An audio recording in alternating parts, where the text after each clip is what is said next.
بس ان يجيبوا فرص ضيعوها احسن من ما يجيبوهاش ويفضلوا محبوسين في نص ملعبهم او نطلع مغلوبين بسكور 3 و4. لا، الناس لعبت واجتهدت، وده مجهودهم، ده السكواد بتاعهم.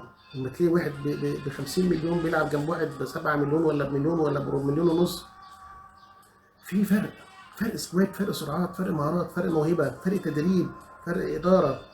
الليفل الاوروبي اعلى يا اخوانا، الليفل حتى الارجنتيني والبرازيلي اعلى.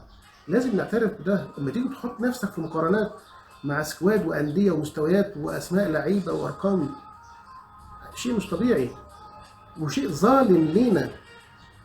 ان انت تظهر بقى رغم كده بمستوى انك تحرجهم وتتعادل معاهم وكان في امكانيه تهزمهم، فده يشرف مصر ويشرف الاهلي ويشرف افريقيا.